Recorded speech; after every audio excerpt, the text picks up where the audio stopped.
if I told you that success isn't what you think it is, and that chasing it might be the very thing making you miserable? It took me 25 years to figure this out, and man, did I learn it the hard way. Picture this. Me, 3 years ago. Alarm goes off at 5 a.m. I drag myself out of bed, chug some black coffee, and start answering emails before the sun's even up. My apartment? Just a place to sleep between workdays. My fridge? Empty except for protein shakes and energy drinks.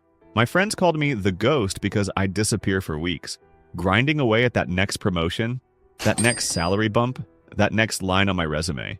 My calendar was packed with networking events over time and growth opportunities.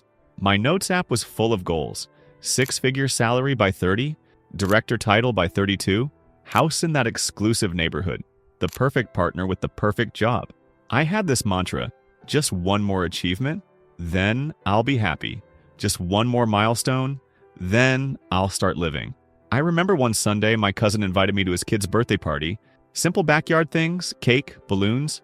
I showed up 2 hours late with my laptop, sat in the corner answering emails, and left early for a crucial conference call.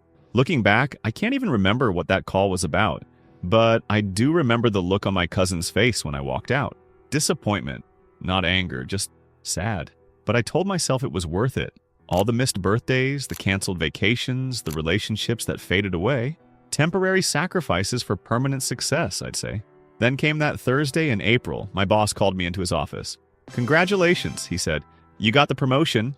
Regional director, corner office, company car, everything you wanted." I smiled. I shook his hand. I called my parents. And that night, I sat alone in my apartment feeling nothing. Absolutely nothing.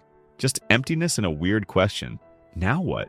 I did what any successful person would do. I set bigger goals, bigger title, bigger salary, bigger house. I just needed to climb higher, right?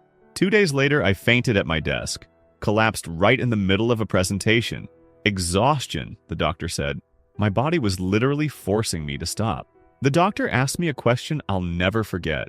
"When was the last time you did something just because it made you happy?" I couldn't answer him. I genuinely couldn't remember. During my mandatory week off, I found this old journal from when I was 12. There was a bucket list inside. Camp under the stars. Learn to play guitar, swim in the ocean, make people laugh. Simple stuff. And I hadn't done any of it. Not one thing. That's when it hit me. I'd been sprinting up a ladder without checking if it was leaning against the right wall. So I tried something different. I signed up for guitar lessons. Not to become a rock star, just to play one song all the way through. I went camping on a Tuesday night just to see the stars. I started having actual conversations with people without thinking about how they could advance my career. My first guitar lesson was honestly embarrassing. My fingers wouldn't cooperate. The instructor, this patient guy named Miguel, kept saying, "Relax your hand, you're strangling the neck." I couldn't even play a basic chord without it sounding like a dying cat. But here's the weird part. I left that lesson feeling more alive than I had after getting that promotion. I was terrible at guitar, and I was happy? It made no sense. The camping trip was even more revealing.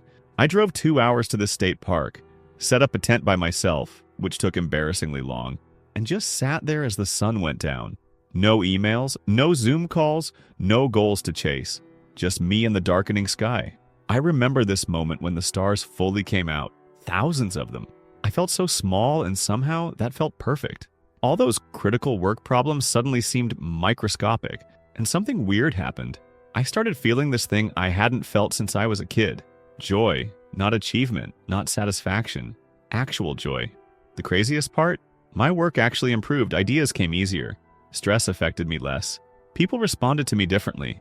One colleague said, "You seem different, more present." I started scheduling what I call joy appointments. Sacred blocks in my calendar for things that had no purpose other than enjoyment. Guitar lessons, hikes, even just sitting in a coffee shop reading fiction instead of business books.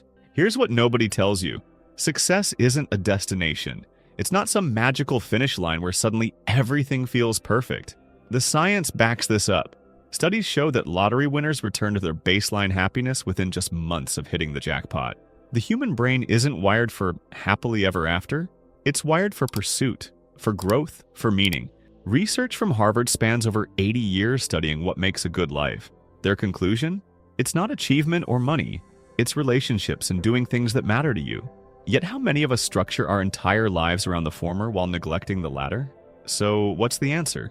First, ask yourself this brutal question. If my career disappeared tomorrow, who would I be?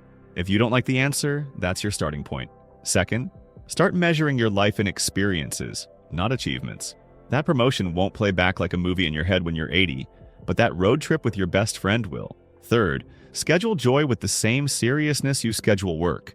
If it's not on your calendar, it's not in your life. And finally, stop postponing your life. That voice saying, "I'll be happy when," is lying to you. The life you're dreaming about isn't waiting behind some future door. It's available right now, today, if you're brave enough to live it. Last month, I went to my cousin's daughter's birthday party again. This time, I left my phone in the car. I helped set up the piñata. I ate cake. I was just there. My cousin pulled me aside and said, "Thanks for coming." Actually coming this time. That moment felt more successful than any promotion ever did. Look, I still have goals. I still work hard. But now I understand that success isn't about what's next. It's about what's now. So what about you? What would your 12-year-old self think of how you're living?